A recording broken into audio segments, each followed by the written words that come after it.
Good morning, Megan. How are you? Jumped in there a little bit before I went live, so well done. Oh, goodness. Goodness gracious. Oh, man. Sorry, I was just playing with some new audio routing app, and doesn't seem to be working for me. So I'm just going with what I have, and yeah, that'll be fine. It'll be fine, I guess. Hi, Tyler. Hi, Grayson. I wish I understood it. I wish I understood it. I could get an educator discount on it, so that'd be nice. Hi, Madison.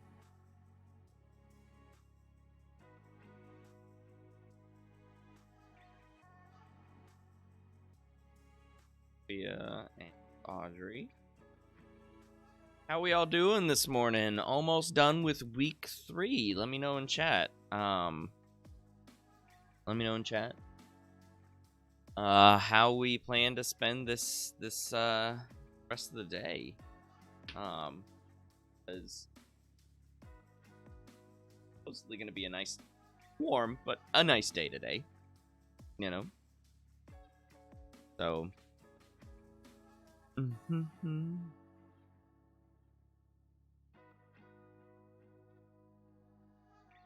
Shibbity-doo. Shove it up, do. We'll get started in a little bit. Morning, Joe. I have not had a chance to look at the screenshots you have sent me, but I'll probably end up roping Kelly Fisher in on that problem that you may be having. So, sit tight on that one. Sit tight on that one.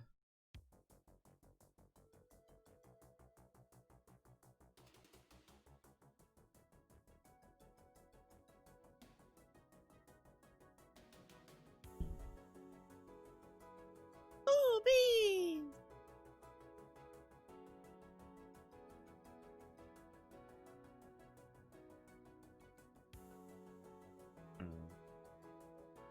Good morning, Rachel. And Aaliyah.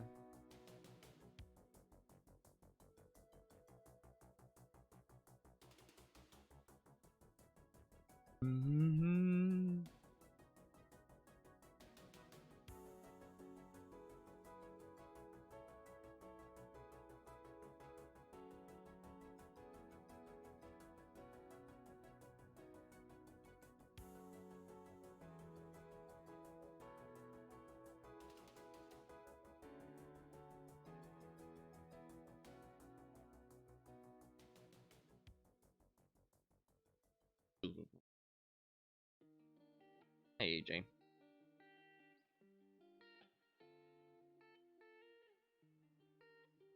Boop boop.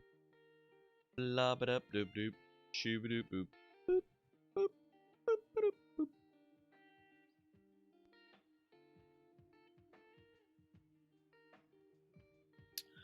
What are everyone's plans for the weekend? What do we plan to do this weekend?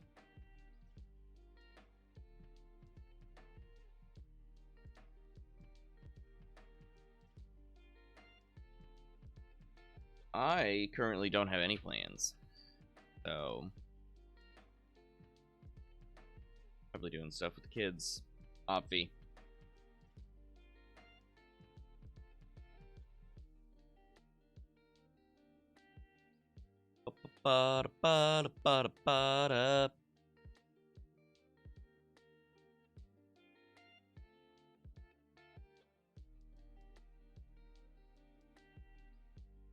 Working.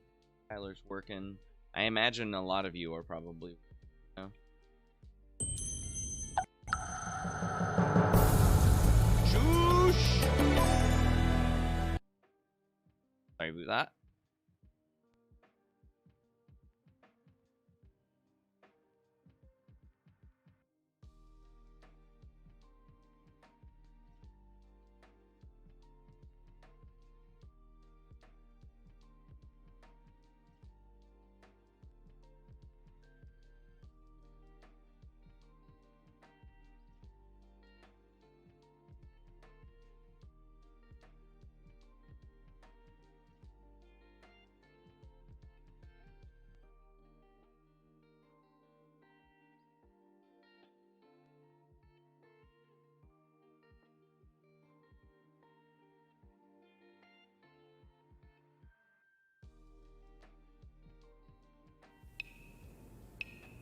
Going to the beach. Oh, man.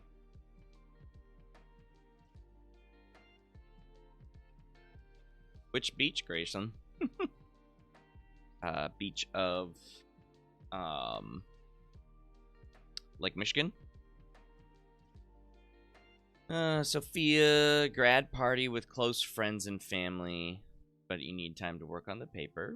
Have a week, a little bit on that, so, you know. Siesta Key, I don't know where that is. Aaliyah heading to a doctor's appointment, but listening on AirPods. Responding when you can. Okay, good luck. Audrey, probably some dorm shopping. Oh, it's in Florida. Gotcha. Be safe with all that's happening in Florida right now. Be very safe.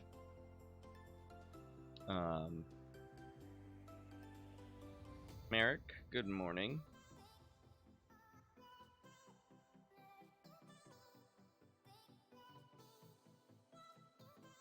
Elena, good morning as well. Alright. I like, Audrey, that you're doing some dorm shopping. I really like that.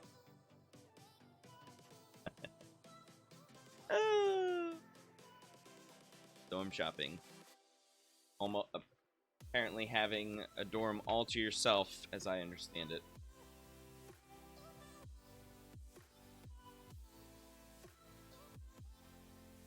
Not too many masks on. Well, you know. Rough. Are you in Florida right now, Grayson?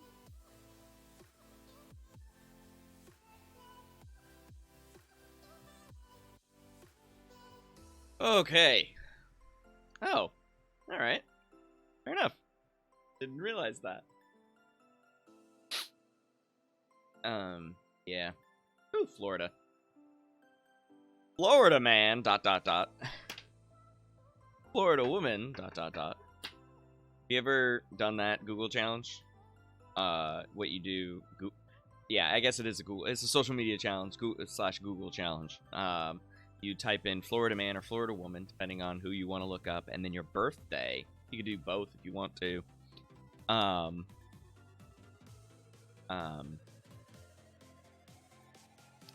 And you type in your birthday, and Florida man, Florida woman, and you post the first response that comes up. I used to listen to a radio show that had a game called Germany or Florida, and the hosts had a caller call in to play the game, Germany or Florida, and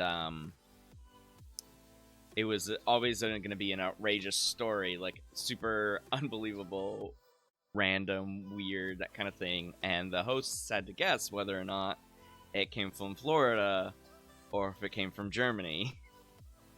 Because those are the two locations on Earth where seemingly the strangest things occur. It's like some sort of mystical, kind of like what the Bermuda Triangle is thought to be, right? But there's just like, these are the sources of all the weird in the world. So, yeah. It was a fun game. I always tried to guess as well. Alright. So, I'm hoping for another lively chat today to round out our SPD discussion. We're going to be talking about discrimination, privilege, and reducing prejudice today. So I suppose we'll start with, I'm gonna try to move some stuff around here. No, that's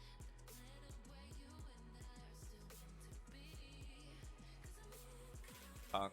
No, do video. Yeah. So I think my plan today is, questions were varied. for the topic, and I tried to grab questions that were varied. Audrey, I'm just gonna grab one of yours just to round us out here.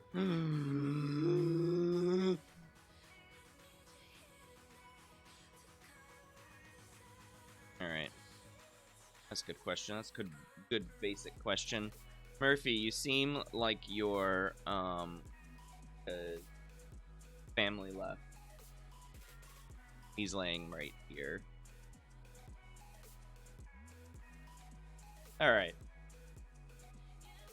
Actually, Audrey, we're going to start with one of your questions here. What is the difference between prejudice and discrimination? That's a good question. That is a very good question, and it has to do with attitudes versus behaviors. Okay, so discrimination is behaviors that are meant to disallow or prevent equal or equitable access to all society's offerings. And so a basic thing regarding discrimination is I could prevent you from walking into my store because you're from Illinois. My store is in Wisconsin. It's just over the border, but if you're from Illinois, no. You may not come in my store. That's a behavior, right? That's a physical act to prevent Illinoisans from coming into my store. So that would be a behavior, and it is likely based on a negative attitude, prejudice, that I have for Illinoisans. Determine if that one's real or not. No, I'm just kidding. I don't have a prejudice for Illinoisans. No. I love all of you. As long as you don't have a prejudice toward Californians, then we're good. We are all good.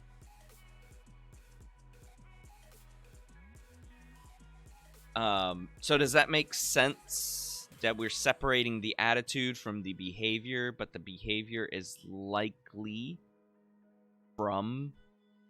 I want to do that. Likely from a negative attitude, right? That makes sense? So any kind of prevention of somebody from equal or equitable, and really want to focus on equitable access to all that society offers, right?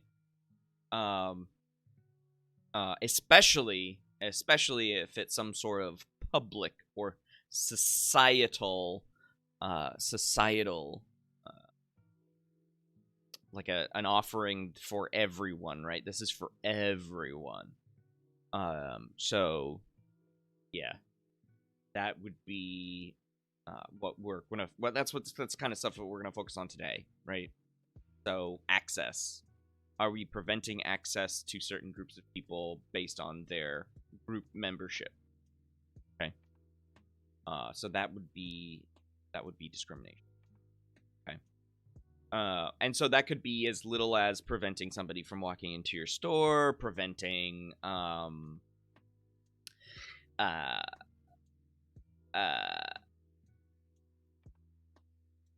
use of some equipment. That would be preventing somebody from purchasing, not allowing somebody to have a certain job, these kinds of things. They're all they can be as little as just a small act of prevention, or something much larger, which is the question of what is institutional discrimination, what is systemic racism or discrimination. And so that was a good question. Can we discuss more about it? Was the actual question. And so I do want to spend, because I think the majority of you understand what discrimination can be. If we just say it's like preventing equal access. Okay. But institutional discrimination and systemic racism and other systemic sexism and all of these things really compound the problem, right? They really compound the problem. So there was a question of what is, can we discuss that a little bit more? And I think that is a great question. So I'm going to make myself a little bit bigger here. Right. So institutional racism or institutional discrimination is defined as distribution of resources and power and opportunity in our society to the benefit of people who are in the majority identity and the exclusion of people who are in minority identities. So that's institutional discrimination, right?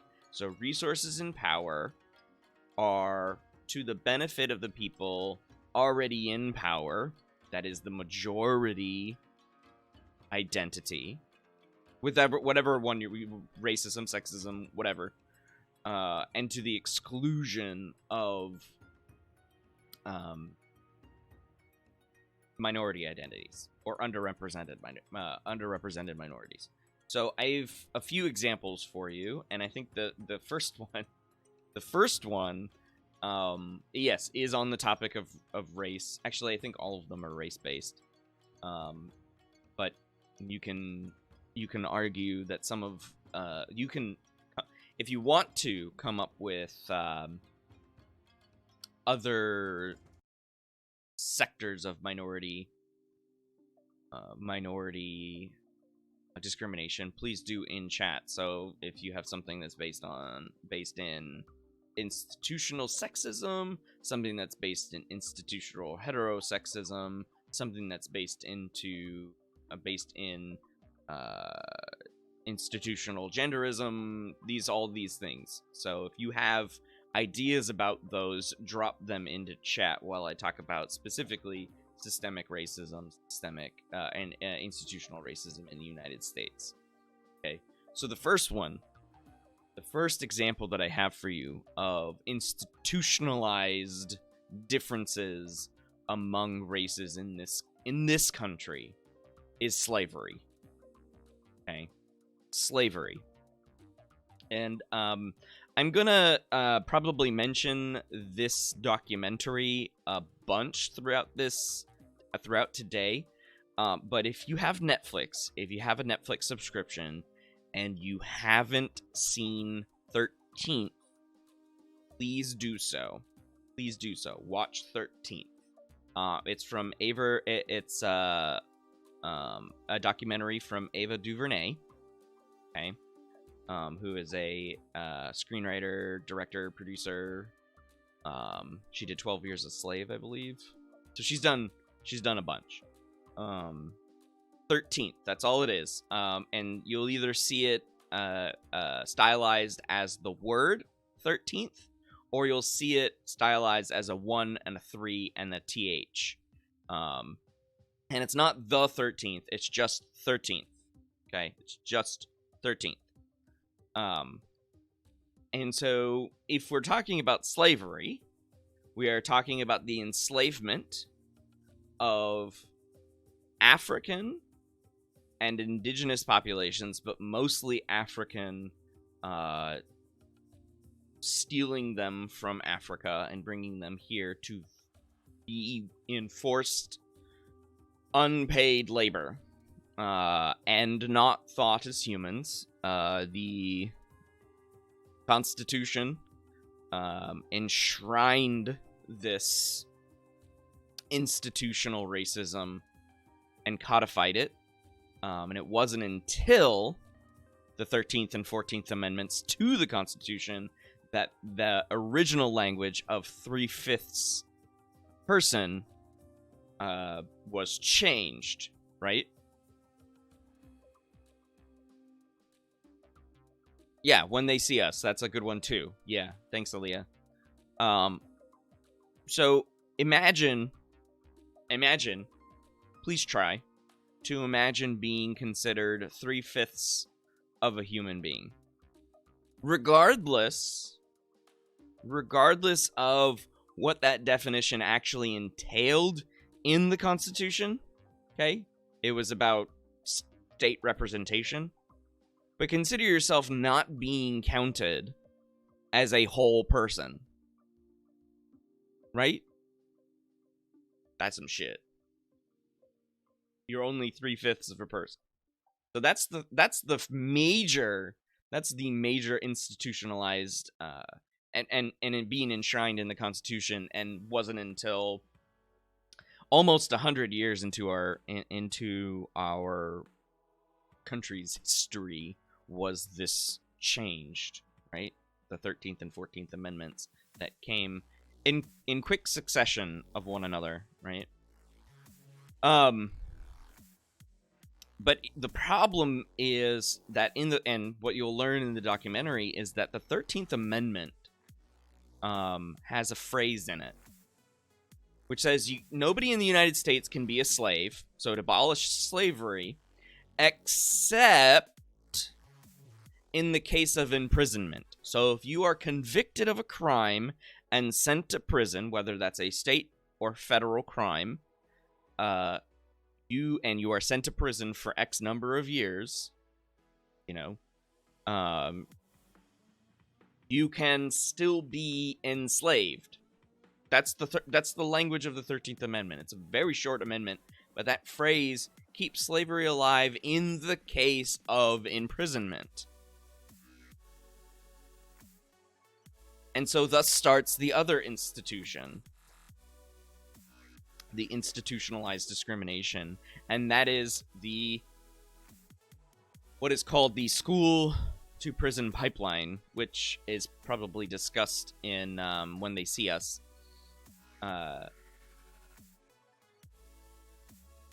Because slavery was ended after the Civil War in the United States,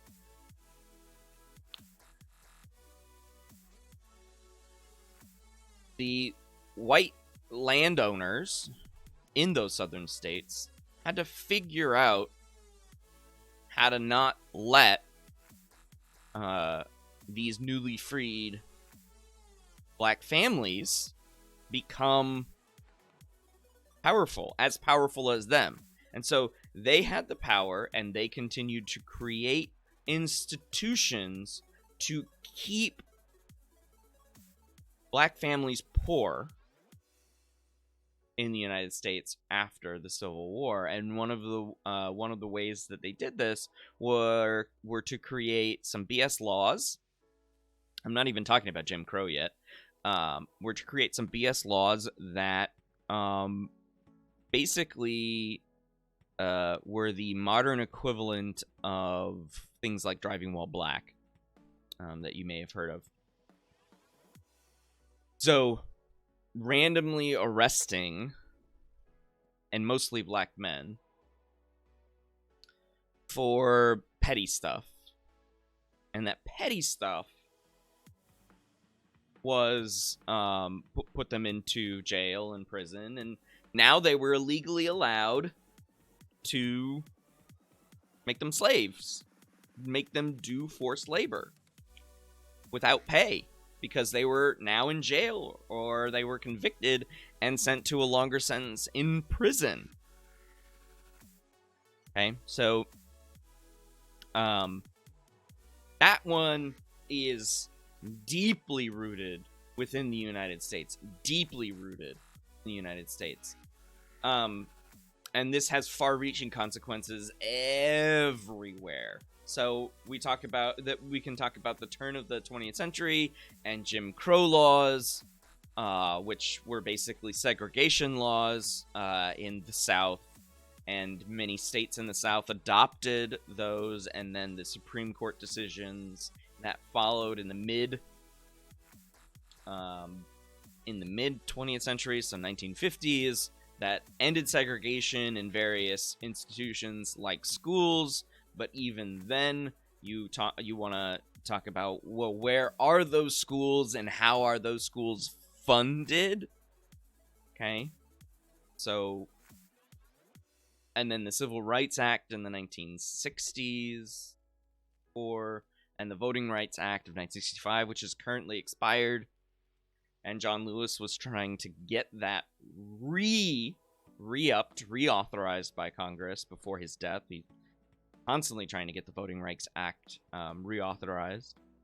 And if you're not familiar with what the Voting Rights Act is, it's the Voting Rights Act basically says there shall be no preconditions for being able to register to vote except for being of age at the time of the election, which is why you're able to, in many states, able to register for an election at 17 as long as you'll be 18 by the time. That's the only precondition. No IDs, no payments, like poll taxes or anything like that. That's what the Voting Rights Act does, and it's currently expired.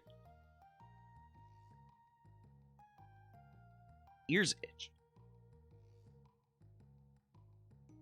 So far-reaching. We can talk about medicine. Okay. The Tuskegee Experiment, which ran for decades on syphilis, actually injecting black men and women with syphilis and seeing how the disease progresses. Like, I'm sorry, what? You're doing what? And then, of course, things that are happening now, which is police brutality, racial profiling. All of these kinds of things are more. They're not modern, I will say, but they are at the forefront of the discussion. Okay, so that's what that's what we would argue is institutional about racism, and then the discrimination that follows, the acts that follow. So in chat, have you thought about other avenues of institutional discrimination? So maybe in the vein of sexism or heterosexism or genderism. Has anybody have any institutionalized examples of those? While I take a sip of my cafe.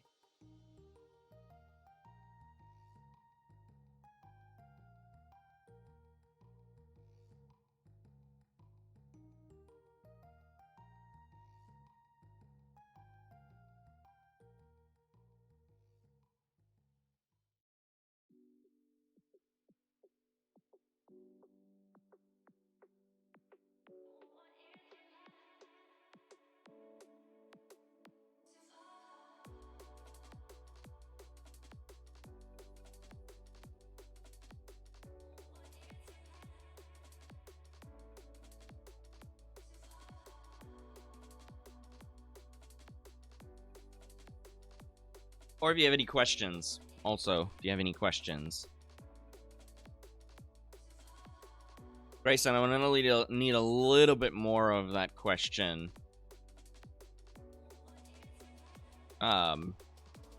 Science is not a field. Science is a system. Science is a system, a way of gaining knowledge. You can talk about biology or psychology or medicine, but science is not a field. So I need a little bit more from that question. Merrick, I don't know what you're referring to. Normally I'd have a lot to say about this, but I can't stop thinking about voting. I don't know what you mean by that. With the voting? Give us a little bit, though. Normally I have a lot to say. I mean...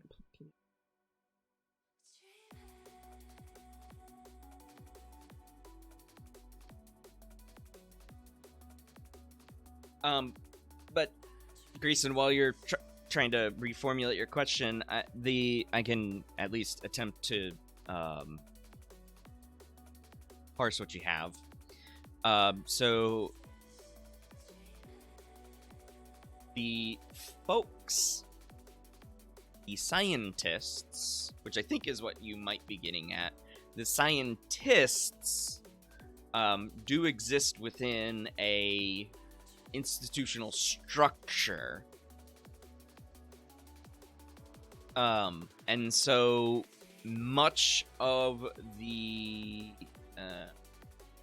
minority or underrepresented groups in scientific findings are potentially discriminatory. Yeah. So, and that's because of the people who are doing the science. So we're still talking about humans, and humans are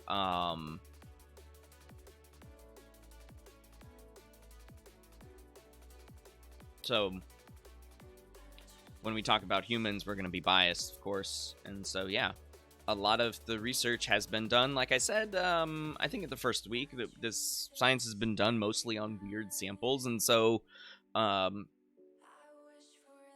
yeah, when science is done on mostly white people, you're going to get information about white people and not about other non-white people or non-democratic people or non-industrialized people, right? Or non-relatively wealthy people. So, yeah, I would say scientists have been pretty crappy, but they have existed within the structures that already are present, right? So, white scientists have gotten the most opportunities because white is the dominant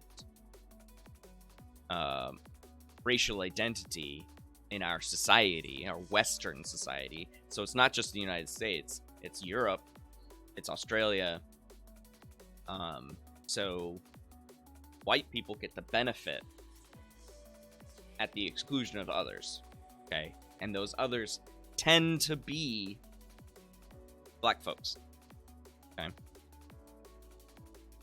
A lot of states are making it where you need to have a home address to vote, which means natives living on reservations often can't register to vote. Yeah.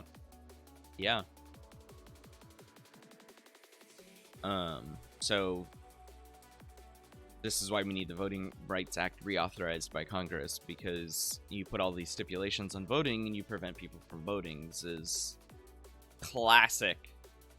There's a line in Hamilton,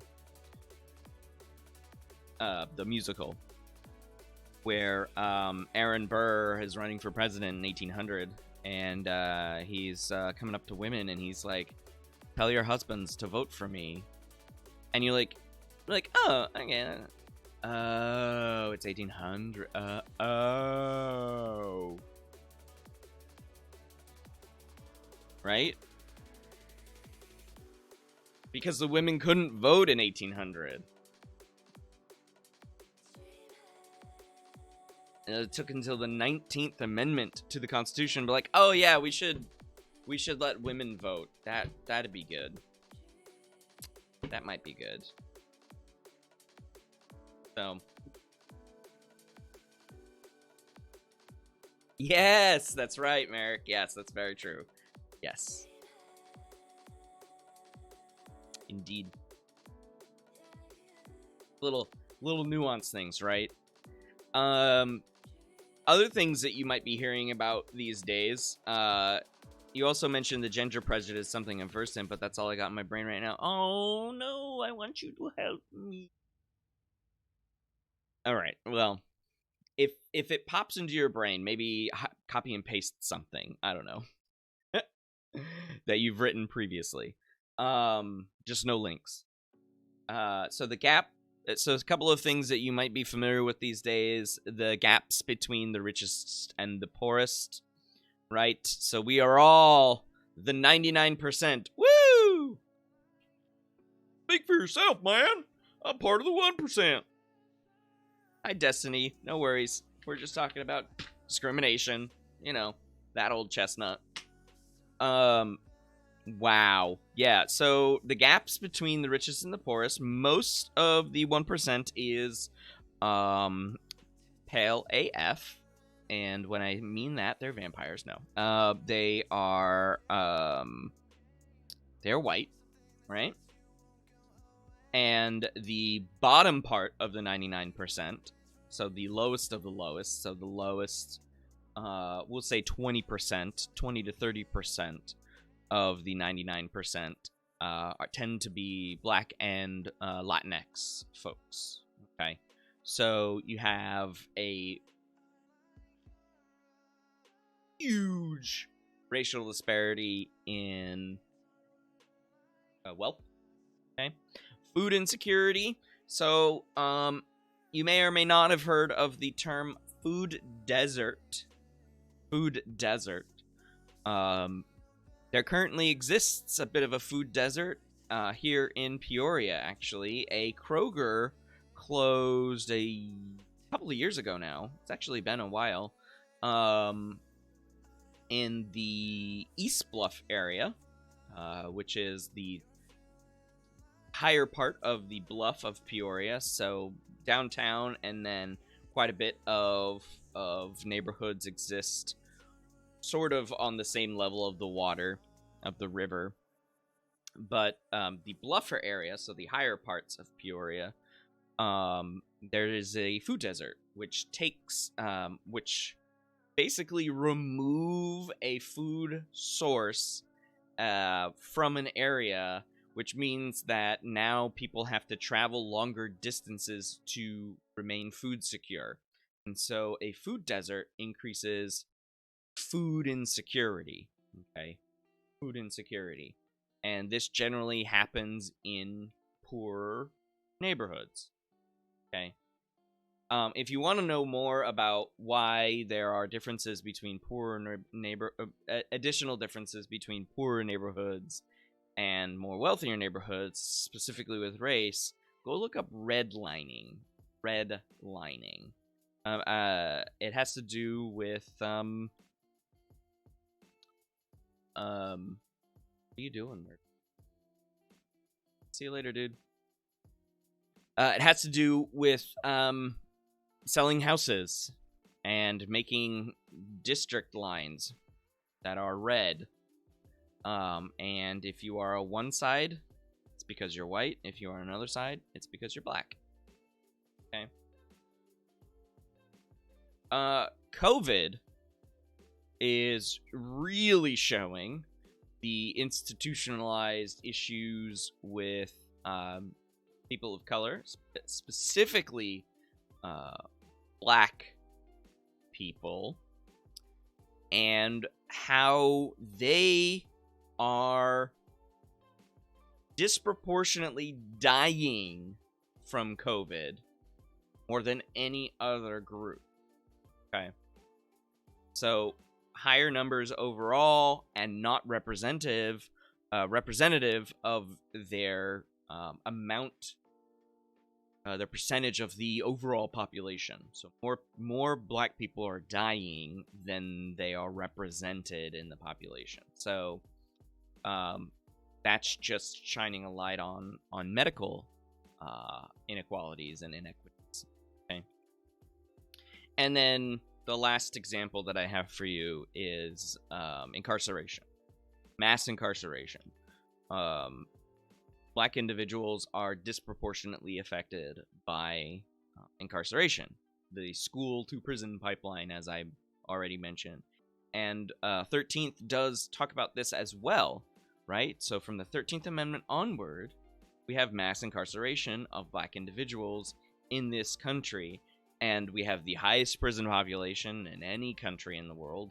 And it's really sad when you look at how many people are incarcerated compared to populations of other countries.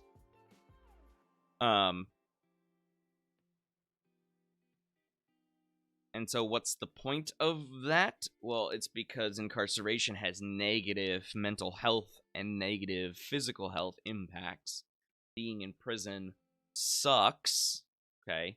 I don't think I don't think you need to go to prison to actually know that it sucks. But if you do want to go to prison to find out if it sucks, first talk to Dr. Lally at Eureka, because he spent a few days in the Woodford County Jail as part of a research project that he was doing. And he can tell you that even 3 days there sucked, and he's white. Okay? Or watch Oz on HBO. I think it's on HBO, right? If you want to know how much prison sucks. But I think you can figure that it actually does suck, right? And then when people are convicted of crimes, they become second-class citizens even on leaving prison. Many states don't allow them to vote. Okay, you can't get employment, right? So that's discrimination. You did your time, but now you're being punished for it afterward. Part of the incarceration issue is cash bail system. Okay, so in order to be released out on bail, you need to pay your jailer, which is called bail, right? And generally speaking, you need money to do that. That there's no other form of bail in this country other than just being let go. So that's a big issue as well. Okay.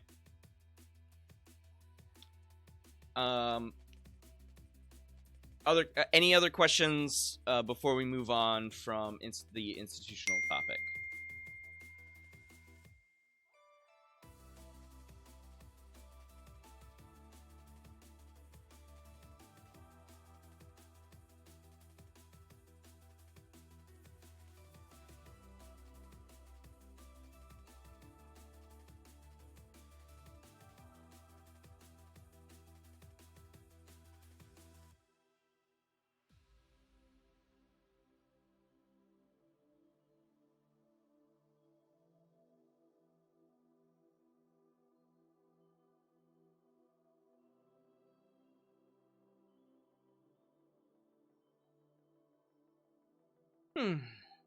Okay.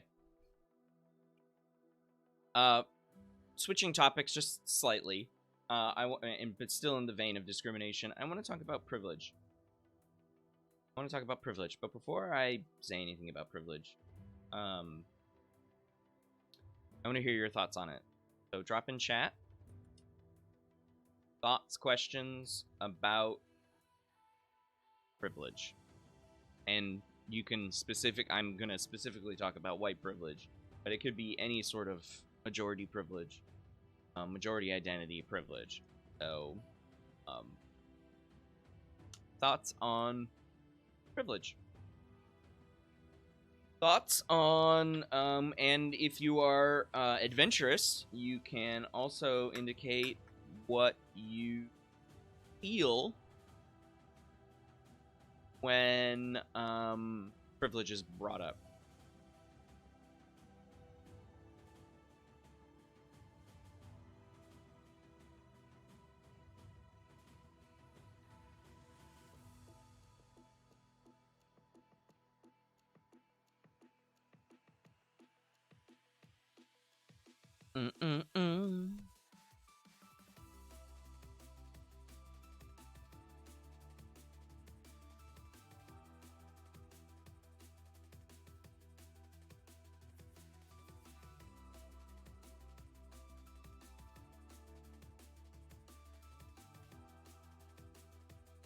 Waiting for chat to catch up here.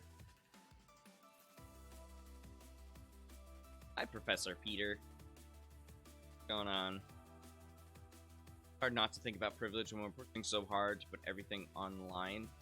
Seems like equal access is a hard thing to keep. Yeah, I've been promoting this idea among my colleagues, my psychology colleagues, and I've been trying to, in addition to all of the social reasons why people wouldn't want to have their Zoom camera on Zoom class, like, things that involve embarrassment or otherwise. It's also likely, especially for somebody like me who teaches in a rural environment, that not everyone has access to or can afford a good internet connection. So I'm definitely incorporating that quite a bit, especially that equal access thing. Straight privilege, yeah. Holding hands, dressing how you want without it being scrutinized, very real danger, yeah. Straight cis privilege, yeah. Thank you for adding that piece, Merrick, on privilege outside of white privilege. Yeah, it's good. I like it. Thank you for sharing, being adventurous on that.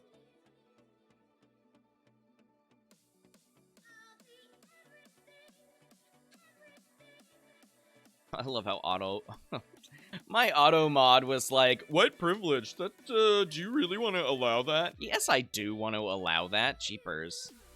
Auto mod, you silly. Alright.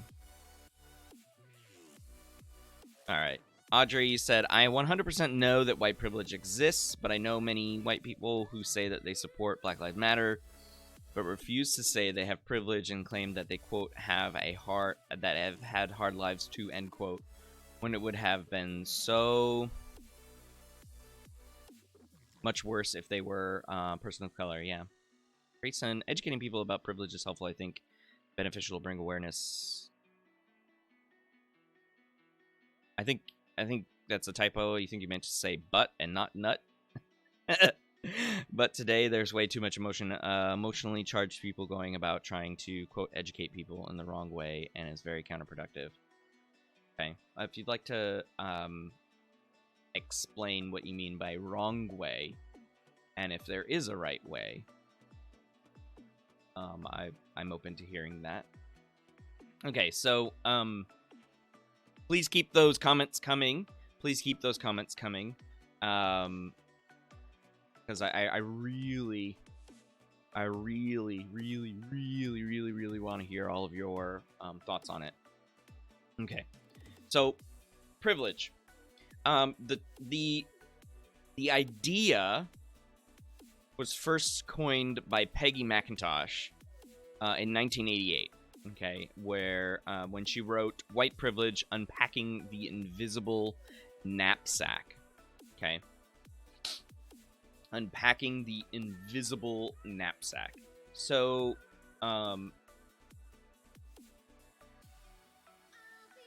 what I think this, and if you want to read this one further, actually, I can link you. This is from tolerance.org. And there was a question of like what organizations are out there to further educate people. Tolerance.org is a good one. Greater Good at Berkeley, which we mentioned yesterday, and then Dr. Kim Case, which I think is drkimcase.com. She is a social psychologist.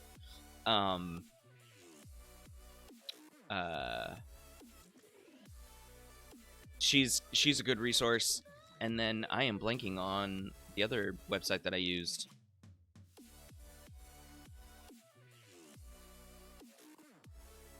Tolerance.org. I'll have to find it out. I'll have to open up another document that I had. Before I jump into racism versus white privilege on here, Aaliyah wrote, "We did an activity in your psychology class last year where you move forward if you had privilege and back, depending on the situation." Yeah, that's called a privilege walk. I've done a privilege walk before in my class, and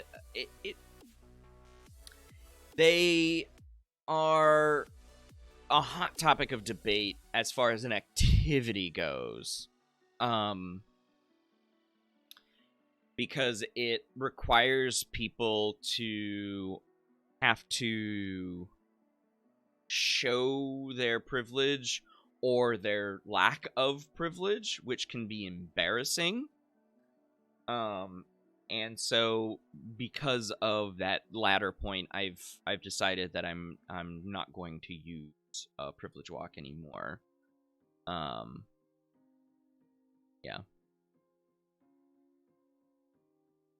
At the end of the most privileged were my white friends, and were the back were my let's not say colored ones. It was honestly so sad. Yeah, and listen, I got the same response. My entire class, the semester that I did it, was white, and so you essentially saw not a difference in race privilege, but you saw a difference in wealth privilege, okay? And that is the people with the stronger wealth in their family, that is, they grew up more affluent than others, ended up having, ended up being, closer to the finish line. And one of those guys told me that he was angry that I said he was angry that I had them do it, but he was thankful that I had them do it as well. And he was also sad, as you said, Aaliyah. No worries, no judgment, Aaliyah. I don't think you were trying to be offensive at all. Yeah. Joe says, I just want to feel safe if I get pulled over by a cop. Oh, feel that right here, bud. And I think it's easy for people to say, just don't break the law. But there's a difference when I get pulled over, he gets pulled over. Going 5 miles an hour over, and a white man gets pulled over for the same thing. Yeah. I will tell you all a very quick story. So I went to campus 2 weeks ago to grab my social psych textbook that you all have, just to make sure that I wasn't missing things when I was that I recorded in my videos and that I wanted to talk about during the class. And the Illinois State Police was doing a speed trap on Route 24.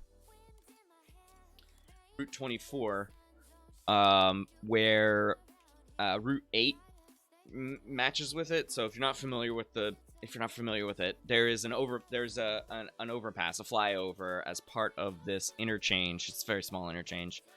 But I was spacing out, and I typically go over the speed limit at that area, which is 55. And so I'm typically within 5 to 10 over. But here I was going 70. And to get under the underpass, you go down the slight hill. So I was just coasting, and I was just doing this, and there was a ISP officer sitting there, and I'm like, crap. And he came up behind me, and he after the next light, he pulled me over, and he's like, my supervisor just clocked you sitting at the overpass going 70 and 55 with the LiDAR, which is laser radar. And I'm like, man, I was just coasting, spacing out there, just going home. And he goes away, and I'm here, I'm trying to find my freaking insurance thing on my phone because I don't have paper copies of that anymore. And he comes back, and he's like, I'm giving you a warning. I thought for sure I was getting a 15 plus ticket. I don't know if they were giving anyone around, but my thought wasn't like, oh, this guy's gonna berate me, right? That's what Joe's talking about here, right? I didn't fear that he was gonna pull me out of my car and start harassing me, potentially beating me up, or worse, kill me, right? And so I did end up getting off warrant. They were pulling people over like crazy. Whether or not they gave people tickets, I don't know, but I got a warning. And so what I was worried about in that moment was like, man, I'm going to have to pay for this, and I'm going to have to go to court, and, you know, COVID's all over court, and I'm going to have to be around people, and this is going to be BS. It wasn't what Joe's saying, and I feel that very, very deeply. I'm so sorry, Joe.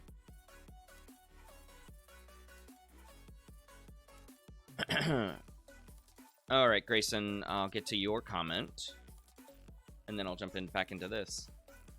Okay. Educating people and exposing them to privilege in a respectable manner is going to go so much further than attacking people or coming across as hostile or defensive and telling people how they should behave, or prescribing someone as privileged before they actually know what you're talking about. These are losing tactics in trying to educate people about privilege and are counterproductive. Part of that isn't wrong. Part of that is a little aggressive in the sense that I mean, many people are told, hey, you got to be respectful about it, and they try doing that, and then they're like, oh, I don't want to listen to you then. Well, how else are you going to listen to me? I tried to be respectful by kneeling, and then you said that was bad. And then, so I think that argument, Grayson, does go both ways. Okay. But that is another form of a power dynamic there. Those in power can make the rules for those not in power, and you end up with a mismatch of deals. But I do agree that we need to educate. And we need to empathize. We need to empathize. I think empathy and compassion, if you start there,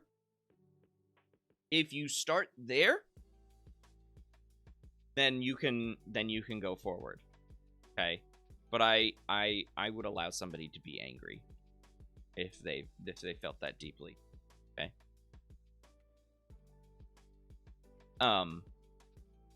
So let's talk about this so we can take a quick break here, although I don't know when that break's coming. Anyways, so racism versus white privilege, right? And so we talked about a little bit about this yesterday. So individual, group level, and group level processes and structures that are implicated in the reproduction of racial inequality. So that's the definition of, that's the scientific definition of racism. Okay, individual or group level processes and structures that are implicated in the reproduction of racial inequality, power. Okay. Systemic racism is when structures or processes are carried out with groups in power, such as governments, businesses, or schools. This is not the same as bias, as we've been talking about, right? And so if and see, these are all examples of that, right? Person crosses the street to avoid walking next to a group of young black men. A person calls 911 to report the presence of a person of color who is otherwise behaving lawfully. You've seen this one.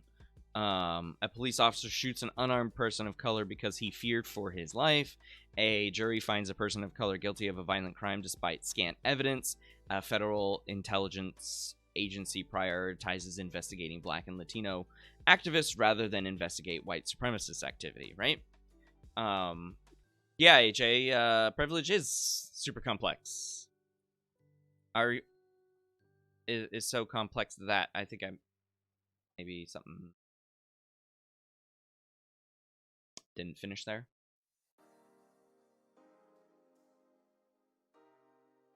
All right. So what is white privilege? Okay. White privilege is difficult to talk about. And there are two reasons why it's difficult to talk about, says this author. One, the word white creates discomfort. These are connotations of the phrase white privilege. So white creates discomfort are those who are not used to being defined or described by their race. White people are not usually, or at least in the past, been defined by their race. Okay? Because in power, you don't have to define yourself. Okay? And 2, the word privilege, especially for poor and rural white people, sound like a word that doesn't belong to them. Okay?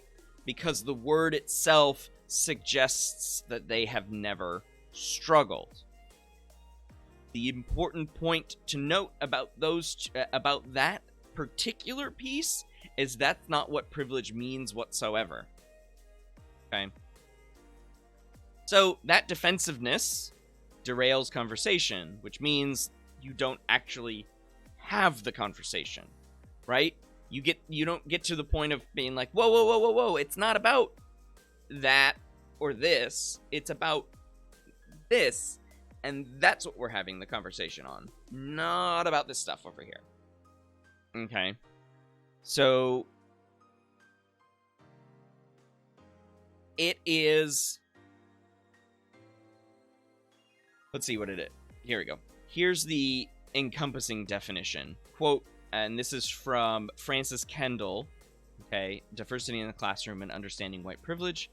Quote, having greater access to power and resources than people of color in the same situation do. Okay? That's it. Greater access to power and resources than people in the minority do. In the same situation. Okay? That's what white privilege is. Okay? And the quote that I had in the lecture video has to do with, you know, an invisible wind at your back. An invisible wind at your back, right? And we can move away from white privilege and we can say gender privilege, okay? Heterosexual privilege or straight privilege, as Merrick called it. You can say able privilege if you want to. Any group that has the structure at their feet and the wind at their back are always going to perform better than people who are in the minority populations of all of those identities, those social identities. Okay. It has nothing to do with the fact that people may have struggled. Look, I came from a divorced family. That is technically, or my parents divorced when I was quite young, and they didn't have a very good relationship after that. My mom and my biological father, and so yeah, that has impacts on my life, but that doesn't impact my opportunities of getting a job, getting money, being recognized for things, and so on and so forth. Just innumerable. Getting off with a warning for speeding, going 15 over, getting a warning. Yeah. Grayson as adding a little bit more. I just appeared from the video here. Because in the face, most people, in his opinion, seem to think it means that they've never struggled. Yeah, exactly as I said. And if people don't understand the basic definition or what people are talking about when they refer to privilege, yeah, exactly right. You got to get past the discomfort first, and then you can talk about it a little bit better, with a little bit more understanding, with a little bit more compassion. You say to white folks, yeah, I know you struggled. I know you lived on a farm that was on the brink of bankruptcy your entire life. But the fact that you did not have to go bankrupt is likely due to you being white. Okay? And you can approach this from a number of ways. One of the ways that I think is quite fascinating is white privilege as the power of normal, right? And so these are the often used examples. First aid kits having flesh-colored Band-Aids. That's a brand. They should have TM next to that. that match skin tone of white people, right? So flesh-colored, or the Crayola crayon, flesh-colored, right? The products white people need for their hair being on the aisle labeled hair care, rather than the smaller separate section of ethnic hair products. Okay? The grocery store stocking a variety of food options that reflect the cultural traditions of most white people. These are the common ones, but I'm sure you can find more. Okay? And they're generally speaking expressed in the form of microaggressions. Okay?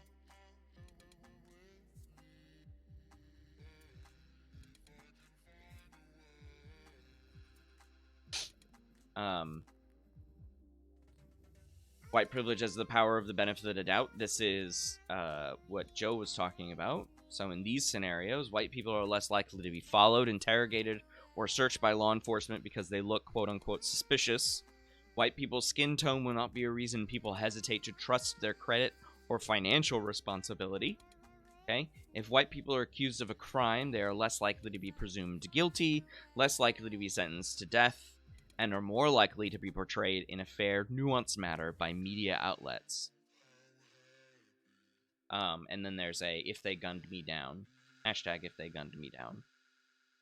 But you might have seen memes of this where, you know, you've got George Floyd juxtaposed with Dylan Roof, or the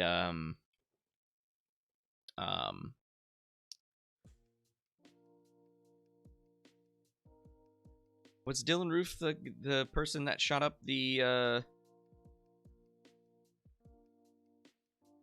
restaurant, or was he the one that shut up the black church? I don't remember. But just being gently carted out and put into, or whatever. Whereas George Floyd was doing some minor inconvenience and was not resisting arrest according to the body cams, right? So you have that juxtaposition, that benefit of the doubt as far as white privilege.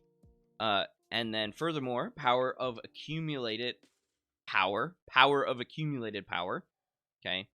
Dylan Roof was a church shooting. Thanks, Joe. So this is these broad questions: who built that system, who keeps it going, and that's the white folks. Okay. There more. And this is the last thing, and then we'll take a break. It's a little bit later than normally do, but it's important. So, what can I do once I recognize my privilege? Okay? Don't take it personally, or use discomfort as an excuse to disengage. I think this speaks directly to what Grayson is saying, right? And that's the first suggestion. Don't disengage just because you're discomfort. Lots of things in life are discomforting. Okay? Lots of things in life are discomforting. My bladder right now is uncomfortable. I'm not peeing myself. So, learn when to listen, and when to amplify, and when to speak up. Learn when to listen, when to amplify, and speak up. Okay? Amplifying, by the way, is not adding your 2 cents. It's amplifying. So if you're on Twitter, you want to retweet something that somebody said, that's amplifying. Especially if you've got a lot of followers. But if you retweet it to argue with it, that's not amplifying, that's arguing, right? So there's listening, there's amplifying, letting the other person's words speak for themselves, and then when to speak up. Speaking up when you have white privilege comes last. It always comes last. Okay? And here's a big one that's in a reckoning right now in psychology is credit colleagues of color for ideas.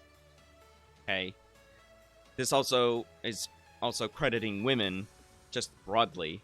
If you want to talk about gender privilege, men need to stop stealing women's ideas and passing them off as their own, of course. but credit colleagues of color for ideas. Okay. Educate yourself. Take the time to read.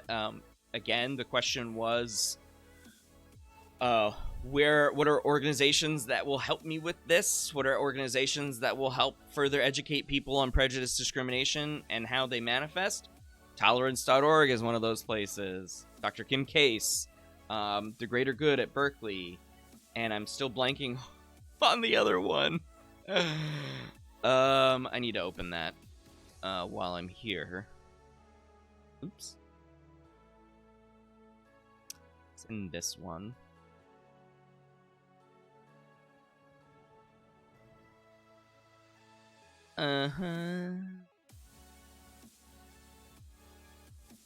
UnderstandingPrejudice.org is another good example, good organization. But you can also just broadly go to organizations like Black Lives Matter. They're sort of a collection of they're collecting a lot of stuff these days regarding the movement of BLM, which is good, which has good education, and because they're in the news quite a bit, that's a good place to start, right? And then there are other organizations that you can then follow from there if you want to, and then you can, if you feel like you want to participate with the power of your dollar, then these organizations do need donations. Okay. Educate fellow white people. Hey, that's what I'm doing right now. Educate fellow white people. Okay. And then risk your unearned benefits to benefit others. Okay, so if you are... Hey, thanks for the follow, Sass the Squatch. There's a viral video here talking about her biracial sister-in-law using her white skin privilege to question why Joy was receiving undue scrutiny from a cashier. Just the other day, Representative Maxine Waters was driving in her district, and she's from California. She represents a district down in South LA.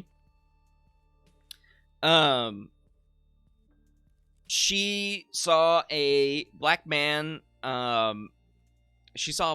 Get arrested, and somebody was filming it, I think. And she got out of her nice...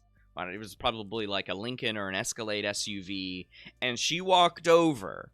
You know, she's a black woman, Maxine Waters. She's a black woman, but she's a congresswoman. Okay, she was a congresswoman. He was not being arrested at that point. I think he was just being he was pulled over and being questioned by the police officer. But Maxine came over. Congresswoman Waters came over and gave her status as a congresswoman to that police officer to make sure that black man was okay in that confrontation. Okay, so she earned those benefits, of course. Those were not unearned. I'm not actually talking about privilege at the... I'm talking about, I guess, job privilege at this point, right? But she risked her benefits to benefit this one guy. That's my point. And then this Joy DeGarou talking about that as well. So, you know, these things are important. These things are important. That's why you see a lot of... there's an organization here in Peoria that wants to grow Young Revolution, and you see a lot of white folks in Young Revolution marching alongside their black neighbors, right? So those are they're risking their unearned benefits. Out in Portland, same thing, right? So, oh, I don't know about that, Grayson. That's not the point, though.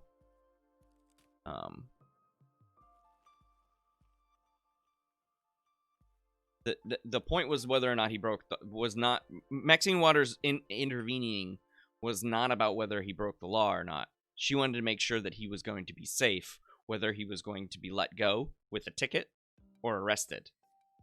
That's what she wanted to make sure. Okay? Because George Floyd never made it to the police department. Right? He never made it.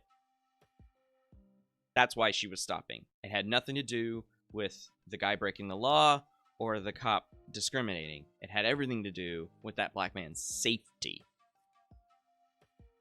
Okay.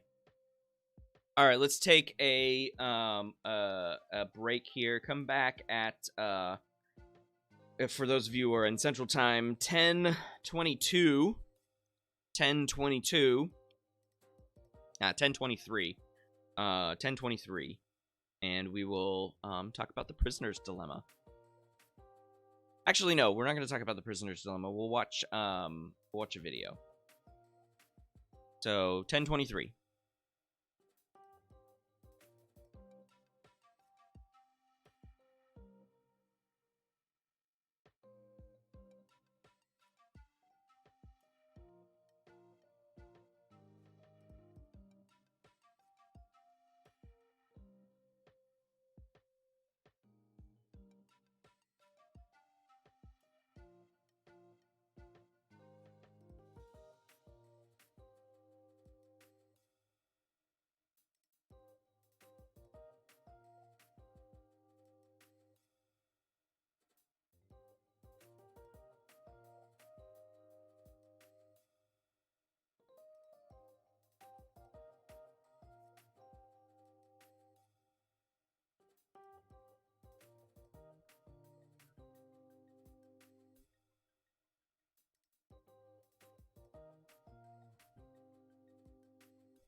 I was a blue-eyed, chubby-cheeked 5-year-old when I joined my family on the picket line for...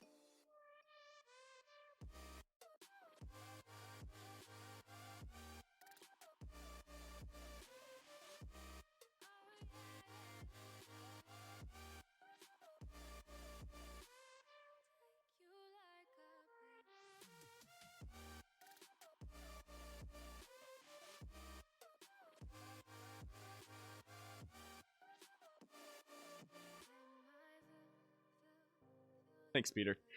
Sorry. This is Megan Phelps Roper.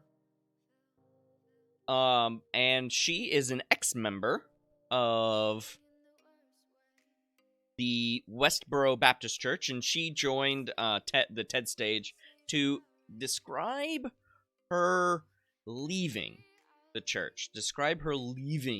church. And if you're not familiar with the Westboro Baptist Church, this was started by Phelps. I can't think of his first name. Reverend Phelps. And it is primarily concerned with very angry interpretations of the Old Testament rather than the New Testament. So we have a vengeful God versus a loving God. And so they decided to start protesting at funerals with signs that are very, very and these were military funerals, but they also protest at other events. They were protesting at other events too, and their signs were extremely hateful, like things like God hates and then the F word, the slur to gay people, right? They would tell people that they will burn in hell unless they accept Jesus Christ as their personal savior, right? The second part of that is mainstream Christianity, but the first part of that and the vitriol associated with that is wildly unpopular, right? And so this is the daughter of... So Reverend Phelps is this woman's grandfather. He's dead now, but the runners of the church are her daughter and her husband and their family. Basically the Phelps-Roper family. And so I'll let her tell you about how contact theory got her to rethink her position in that for the church. first time. My mom made me leave my dolls in the minivan. I'd stand on a street corner in the heavy Kansas humidity, surrounded by a few dozen relatives, with my tiny fists clutching a sign that I couldn't read yet. Gays are worthy of death. This was the beginning. Our protest soon became a daily occurrence and an international phenomenon, and as a member of Westboro Baptist Church, I became a fixture on picket lines across the country. The end of my anti-gay picketing career, and life as I knew it, came 20 years later, triggered in part by strangers on Twitter who showed me the power of engaging the other. In my home, life was framed as an epic spiritual battle between good and evil. The good was my church and its members, and the evil was everyone else. My church's antics were such that we were constantly at odds with the world, and that reinforced our otherness on a daily basis. Make a difference between the unclean and the clean, the verse says. And so we did. From baseball games to military funerals, we trekked across the country with neon protest signs in hand to tell others exactly how unclean they were and exactly why they were headed for damnation. This was the focus of our whole lives. This was the only way for me to do good in a world that sits in Satan's lap. And like the rest of my 10 siblings, I believed what I was taught with all my heart, and I pursued Westboro's agenda with a special sort of zeal. In 2009, that zeal brought me to Twitter. Initially, the people I encountered on the platform were just as hostile as I expected. They were the digital version of the screaming hordes I'd been seeing at protests since I was a kid. But in the midst of that digital brawl, a strange pattern developed.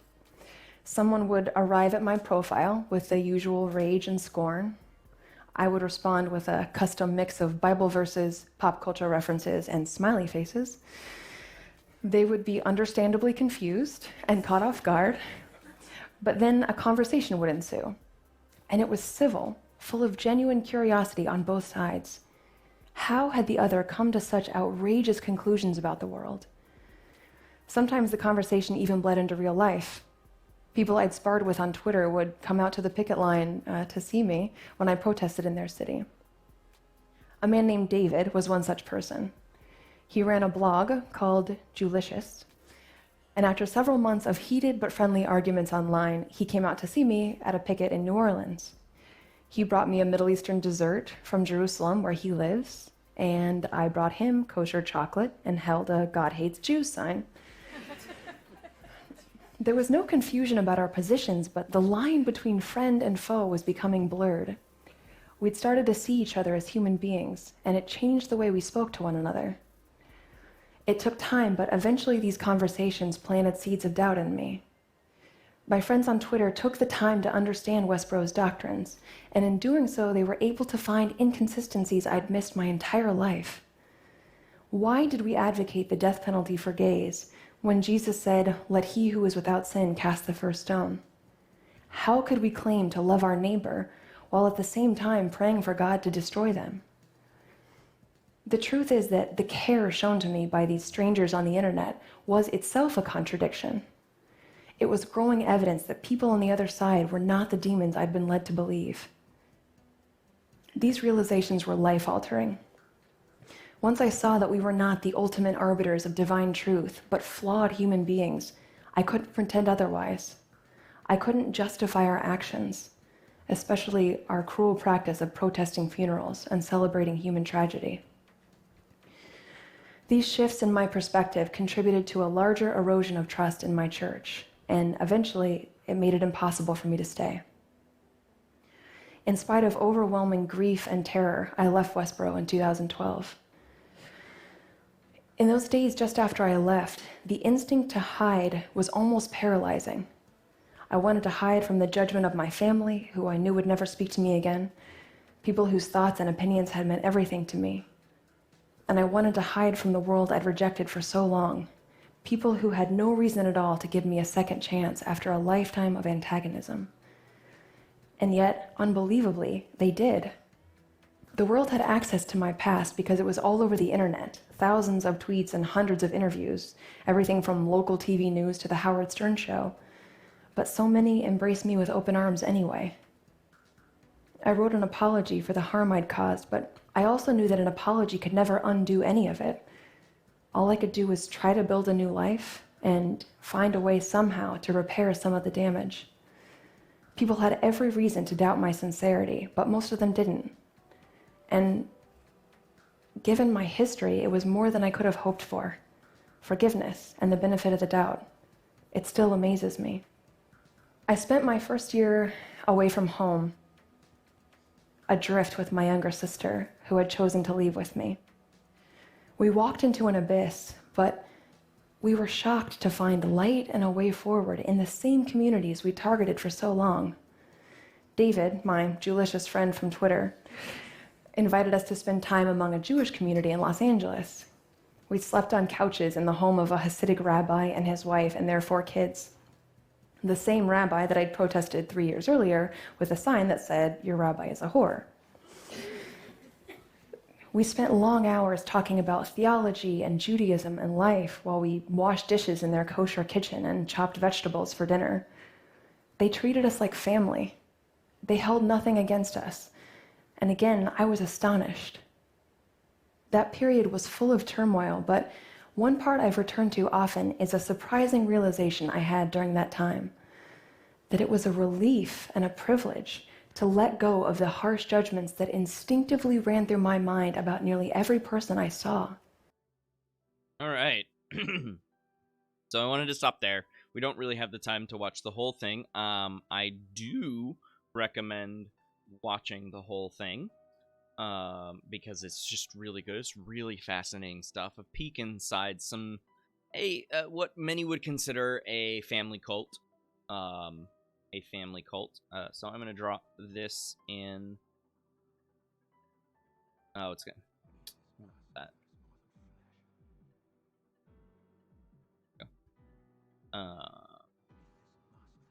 Enter. There we go. So I recommend watching that to its entirety. Like I said, it's super fascinating, super fascinating stuff to hear from her from the inside. But the reason why I wanted to share this is because many of you asked about the contact hypothesis, and she is the living embodiment of what the contact hypothesis suggests.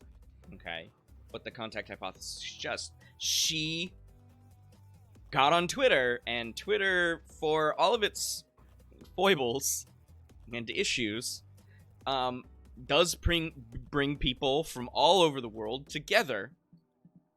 And she started meeting them, and those judgments melted away, as she said. Those judgments began to melt away. Our brain loves us versus them, in-group versus out-group. And if you can demonize and vilify the out-group, it's so much easier to maintain the strong boundaries between us versus them. So, we and you.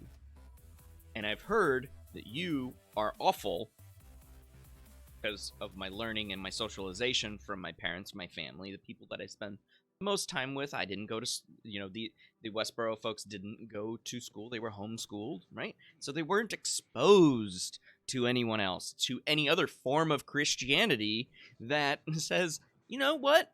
And Jesus was like, love your neighbor, not go out and say, F you, you're a piece of S.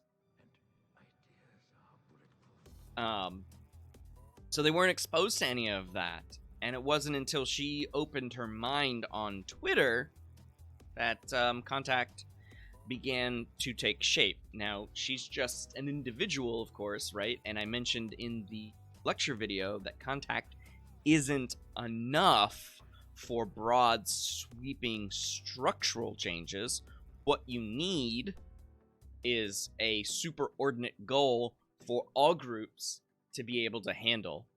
Okay. So I'm going to pause on that because Grayson asked a question. Can we stereotype professions like soldiers always having PTSD or being violent, unmanageable, all cops being racist, just like we can stereotype religious groups like Westboro or similar Orthodox Christian groups? I don't know what you're asking, Grayson. I'm sorry. Genuinely, I'm not entirely sure what the premise of your question is. I think people do stereotype soldiers having PTSD or being unviolent and manageable, and I think people do stereotype cops being racist, and people do stereotype religious groups like Westboro or similar Orthodox Christian groups. I think do. So can we? The answer is yes.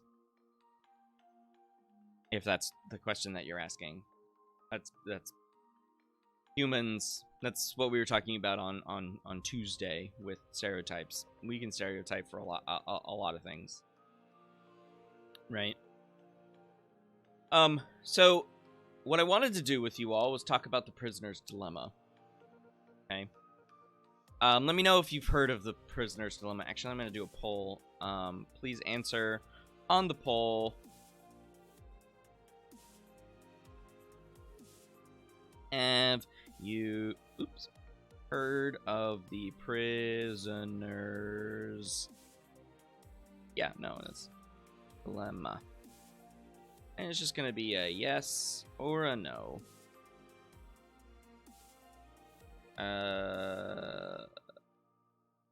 Poll's at the top of the chat. Poll is at the top of the chat. Have you heard of it? So you've got one no vote. I love it how my own dashboard wants me to vote for. I can vote for my own thing. Why is that a thing, Twitch? Come on now.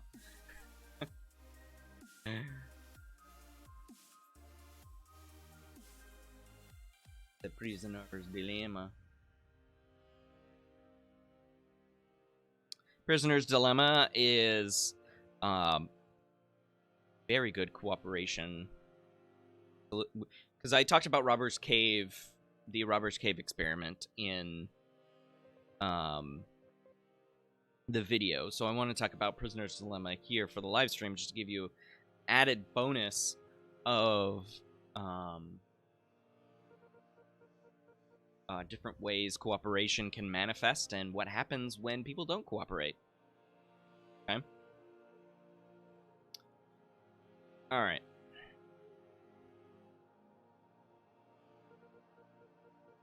So, if you want to play this game, I'm going to drop it in chat here. So many links today. It's a computer simulation, and so you basically just choose some parameters here, and then you hit run.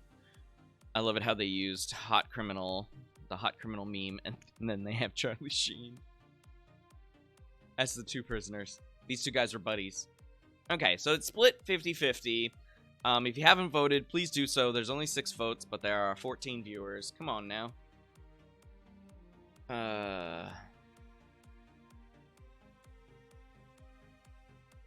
But since there are 3 no's, I'll go ahead and explain it anyways. Okay, so the idea... They both won that. The idea is that you and your friend have been arrested under suspicion of committing a crime. And you have. Right? The assumption is that you actually are guilty. Okay? This has nothing to do with an innocent or guilty thing. You are a prisoner. You are being questioned by police. And you have committed the crime with your friend. Right? So choose whether or not you want to be hot prisoner, or whatever the name of the meme is, or Charlie Sheen. Either one. Okay, so the idea is that you have 2 choices that you can make. One, and the amount of what the police offer you is based on the decision that you decide to make. So this chart breaks it down a little bit better. Okay, so you can either confess, or you can remain silent. And your friend has the same options as well. They can either confess, or they can remain silent. Okay? And so you end up with a 2x2 grid here. Okay, you end up with a 2x2. And what is being offered to you by the police is the incentive to whether or not you confess or not. And of course, since it's being offered to you by the police, confessing comes with personal benefits, but other harm to your friend. Okay, so let's take you. You are prisoner A, and your friend is prisoner B. Okay, so this lies the dilemma. This is where cooperation is good. Okay, so if you confess and your friend confesses, then both of you are going to get 5 years, which is the penalty for the crime. Okay. Whether this exists in a realistic legal system is not the point. Okay. But the police are saying, hey, if you roll on your friend, this is the you confessing, and they remain silent, you get to go free. Roll on your friend, they'll get 20 years.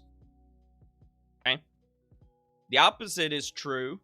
If your friend confesses, but you decide to remain silent, you're going to get 20 years, and they're going to get to go. They're going to get to be free, okay? But if you both remain silent, that is cooperating with each other, not the authorities, you both will spend a year in jail, and and then probably get out. I don't know. It's hard applying the prisoner's dilemma to actual real life because it just it doesn't work with our criminal justice system. So this is more of a thought experiment, right? But it's a thought experiment about cooperation because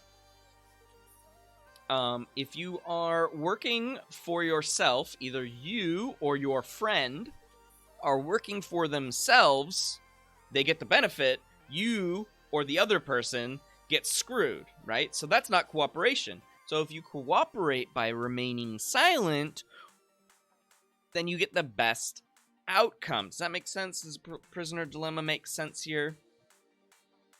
Best outcome is through cooperation. So I have a further example of this. What am I trying to go here? Let me know if anybody's still confused about this in chat. I want to read to you something that I am debating on whether or not to include when I teach this class in the spring. So Dylan Selterman at the University of Maryland does a quick little thing to talk about the prisoner dilemma and cooperation. He gives this question on his final exam. And it's final exam, so, it's the last thing students do, and then that's the end of the semester, right? Here you have, and this is verbatim from his test. Here you have the opportunity to earn some extra credit on your final paper or grade. Select whether you want 2 points or 6 points added to your final paper grade. But there's a small catch. If more than 10% of the class selects 6 points, then no one gets any points. So if more than 10% select these 6 points, which I would imagine brings you up a letter, it has to bring you up a letter grade in this guy's grading scheme. It has to, right? So this is like, do you want something that's going to increase your letter grade by 10%? Maybe. So people are like, hell yeah, I do. But no, you can't just think about yourself, right? You have to think about cooperating with everyone else. Okay? Your responses will be anonymous to the rest of the class. Only I will see responses. So people are selecting 2 or 6 on their test for extra credit on their another assignment called their term paper, right? But if more than 10% of the class selects 6, then nobody gets, not even 2. Nobody gets extra credit at all. Okay? So, are you the one who goes, okay, I'm going to do 6? And are you thinking about other people like, who needs 6 points in this class, but then who can just be good with 2? I know I need 6 points because I've got a D. I need to get that extra credit. So I'm going to choose 6, but how many other people are choosing 6? Right? And Sue Franz, who wrote this article, asked Dylan, and he said he started offering it in 2008, and when he was interviewed about it in 2015, he's only given extra credit on this final paper 1 time, which is to say that the vast majority of his students asked for 6 and not 2. So that's the prisoner's dilemma in a nutshell. Questions. Flibbity gibbets. I might try this in the spring. So if you're in... Oh, wait, you wouldn't be in that. You wouldn't be in that class. Because you're taking it right now. Oh, man. I am. It's been a long week, y'all. We just did a watch party on today. Man, it's been 3 days. It's been a long week. I also open up the floor to other things. Oh, the Heineken ad. So if you're thinking about a question, I'm gonna play this ad. I would describe my political views as the new right. I'd say that I'm left.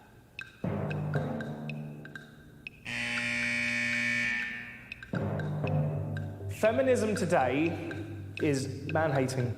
I would describe myself as a feminist, 100%.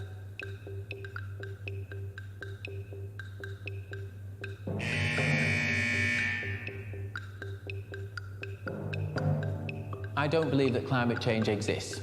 We're not taking enough action on climate change. I think it's about time these people got off the high horse and started looking for credible problems that actually exist.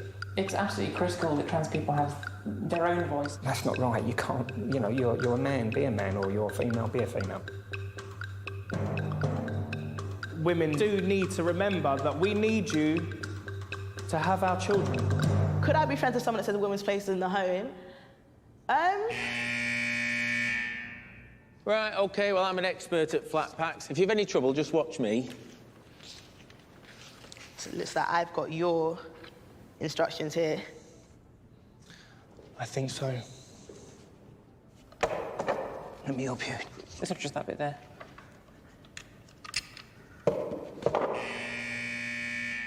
Describe what it is like to be you in 5 adjectives. Okay, frustrating. Dedicated. Opinionated. Lucky. Ambitious. Offensive. Solemn. I have ups and downs. Strong. I want to say attacked, misunderstood. Name 3 things you and I have in common. We're both male, we're both confident, and we're both loudly spoken. We know each other better than people who've known each other for 10 minutes should. You seem quite ambitious and positive, and you've got this really, got a glow. Do you know what I'm saying? Your aura's pretty cool. I'm sensing, are you former military or something? People have said that, but there is no Really? history. So are you then ex-military? Yeah. If you're ex-military, I'm very proud of you already. Well, So I grew up in a bit of a rough state. I've experienced homelessness. I've known what it's like to have absolutely nothing. Yeah. So yeah, I'm definitely most grateful just for life. We've only just met, but I think you're the sort of person that would listen to me and we'd have a discussion rather than an argument. Yeah, you could hang out with, man. let's go. My chance. Goodness sake. You're right, mate. Fitter than I look. Perfecto. Oh, yeah. There you go. So basically, I think we just built a bar. Yeah. Okay. Here. Each take a bottle and place it on its corresponding markings on the bar. Attention, please now stand to watch a short film. Feminism today is definitely an excuse for misandry, man-hating. If somebody said to me that climate change is destroying the world, then I'd say that is total piffle. So transgender, it is very odd. We're not set up to understand or see things like that. I am a daughter, a wife. I am transgender. I feel like the battle for feminism definitely isn't done. The fight is never going to be over, if I'm honest with you. You now have a choice. You may go, or you can stay and discuss your differences over a beer.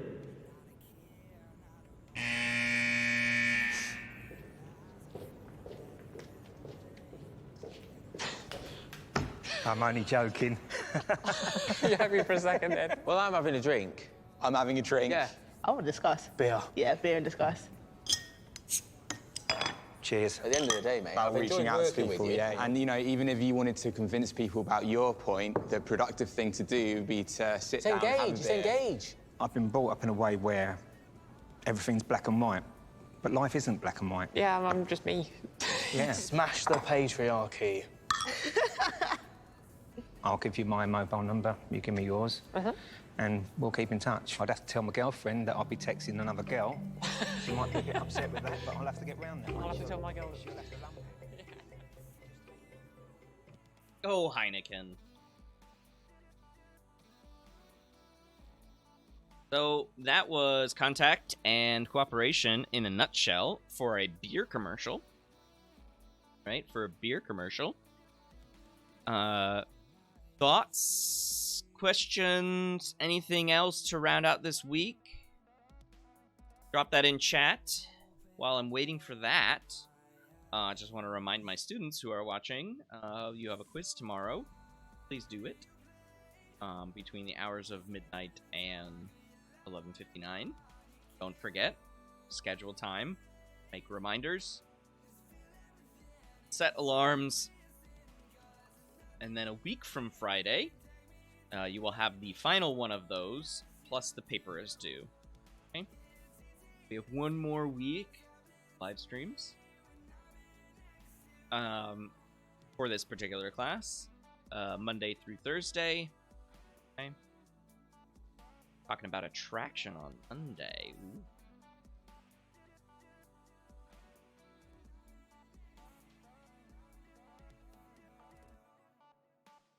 So, any other thoughts? Any other broad questions? You don't even have to ask a question about the Heineken ad. They were definitely British, and of course they're gonna have a beer. Did you think that any of them walk away from having a beer? No, they weren't.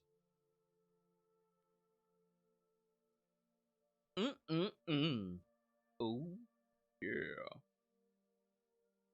You can ask questions about the material. You can ask me questions directly, like what is my opinion, etc.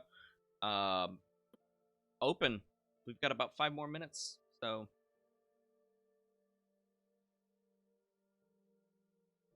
yeah. The first time I watched it, I totally thought the guy, the transgender guy was gonna walk away.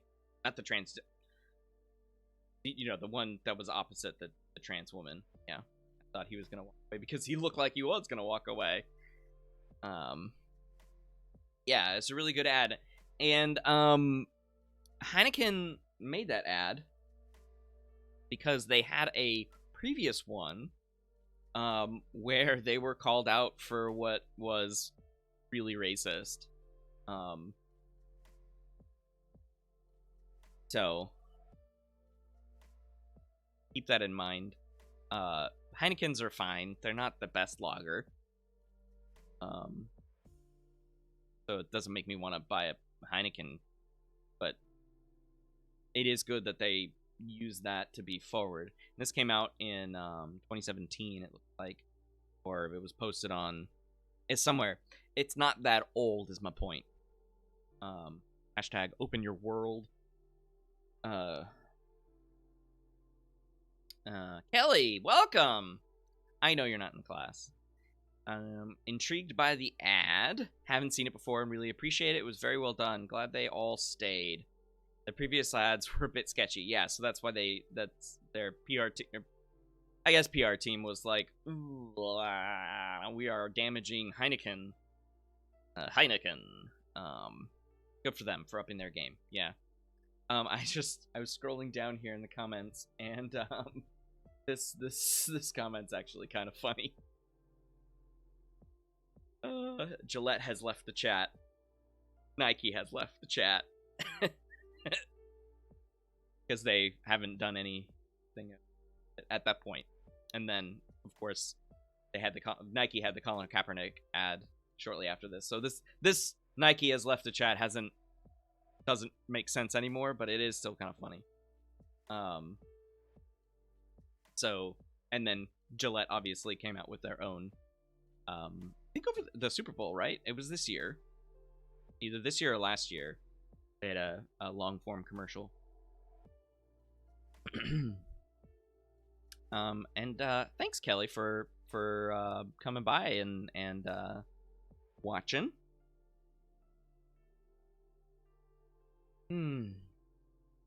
Alrighty.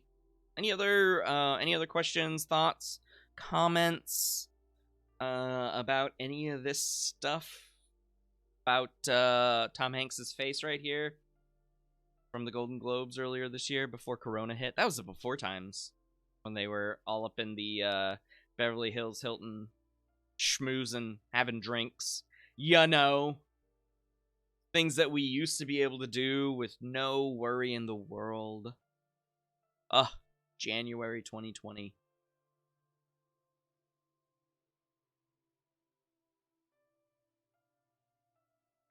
Cool. Awesome, Kelly. Awesome.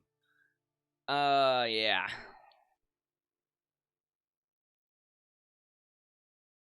In the before times.